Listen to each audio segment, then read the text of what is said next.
Lepo pozdravljeni.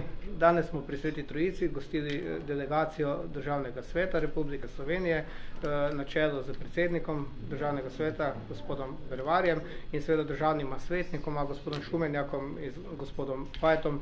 Državni svet, tako kot bi rekel že sedaj kar nekaj let, hodimo po občinah in seveda spoznavamo probleme, problematiko občin, oziroma da zvemo tudi, kaj dobrega se v občini dogaja, kakšne so seveda problemi in na drugi strani, kakšne so možnosti, da lahko državni svet pomaga.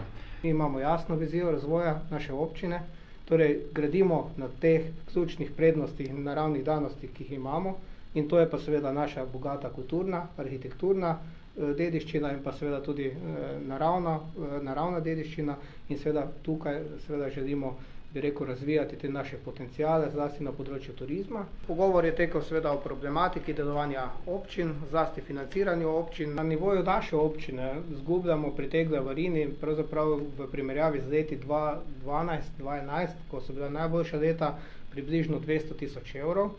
Še večji problem kot povprečnina je pa radikalno zmanjšanje investicijskih in razvojnih sredstev, ki so na voljo občinam v tem naslednjem finančnem obdobju.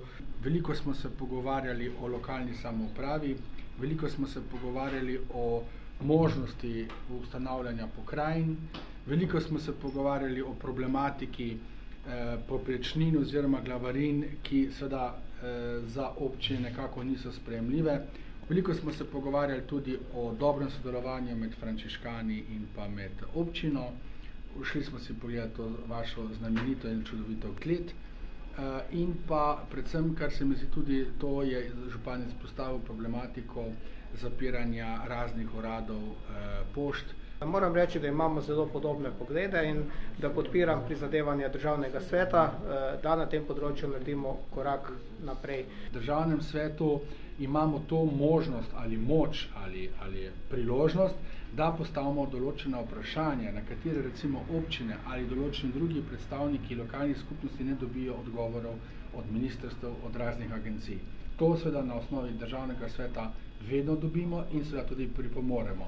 Ogledali smo si tudi našo prelepo baročno cerkev, muzejsko zbirko in samostansko knjižnico, se zaustavili tudi v samostanski kleti frančiškanskega samostana v Sveti Trojici.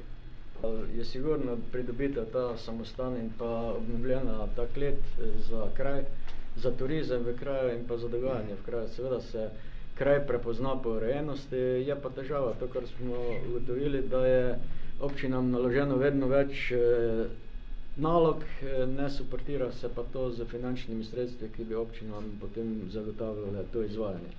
To je zelo lepa občina, zdrava občina, kvaliteta življenja v občini zelo dobra in to, kar je župan rekel, da se predvsem nekako strategija tega je, da gre v ta način turizma, zdravega načina življenja, vsega tega in da ne začnete z nekimi industrijskimi conami in s tem, da je to v bistvu prav način razmišljanja, ker to je občina, ki ima kvaliteto življenja in nekako industrijske cone so lahko tudi kje drugje, blizu vas, pa vendarle uporabne. Na drugi strani, to se pravi turizem, obrtna dela, ki jih imajo določeni privatniki oziroma podjetniki, in to je tista stvar, ki daje, vsaj v tem momentu, glede na to, da jaz pa ne prihajam iz tega, in manj poznam, sem prvič tukaj, moram priznati, in daje občutek kvalitete življenja, kar pa je danes veliko vredno.